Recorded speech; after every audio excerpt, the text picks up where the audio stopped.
Good morning. Welcome to science diary.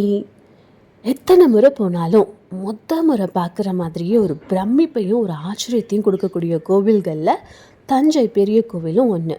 So எனக்கு ரொம்ப பர்சனலாக டச் ஆகுது அப்படின்னு கூட சொல்லலாம்.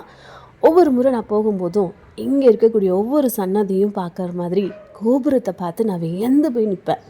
எப்படிப்பா கட்டியிருப்பாங்க, எவ்வளோ அழகாக இருக்குது, எவ்வளோ பிரம்மாண்டமாக இருக்குது அப்படிங்கிற மாதிரி.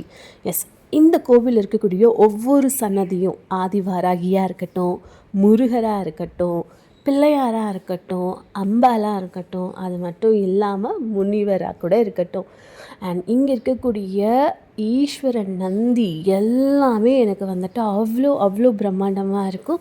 அண்ட் கோவில் பிரகாரத்தை பார்த்துட்டு உட்காந்து ஒவ்வொரு இடத்துலையும் ஃபோட்டோ எடுக்கிறது, ரிலாக்ஸ் பண்ணுறது வேறு லெவல் ஒரு திருப்தியை கொடுக்கும்.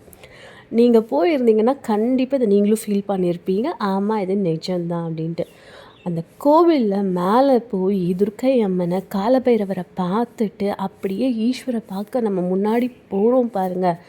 ஓம் நமக் சிவாயா, ஓம் நமக் சிவாயா அப்படின்னு சொல்லும்போதே நமக்குள்ளே ஏதோ ஒரு விஷயம் உள்ளே போகிற மாதிரி இருக்கும். லைஃபு இது தாண்டா லைஃப் அப்படிங்கிற மாதிரி. ஸோ இது உண்மை தானே? நீங்களும் இதை ஃபீல் பண்ணியிருக்கீங்கல்ல? இந்த கோவிலுக்கு நீங்கள் ஃபர்ஸ்ட் டைம் போகிற மாதிரி ஒவ்வொரு டைமும் நீங்கள் வந்து என்ஜாய் பண்ணி போயிருக்கீங்களா? ஒவ்வொரு இடத்தையும் நீங்கள் வந்துட்டு அவ்வளோ விரும்பி விரும்பி பார்ப்பீங்களா? அண்ட் உங்களுக்கு பர்டிகுலராக ரொம்ப பிடிச்சது என்ன அப்படின்னு சொல்லுங்கள். எனக்கு இந்த கோவிலே ரொம்ப ஸ்பெஷல்.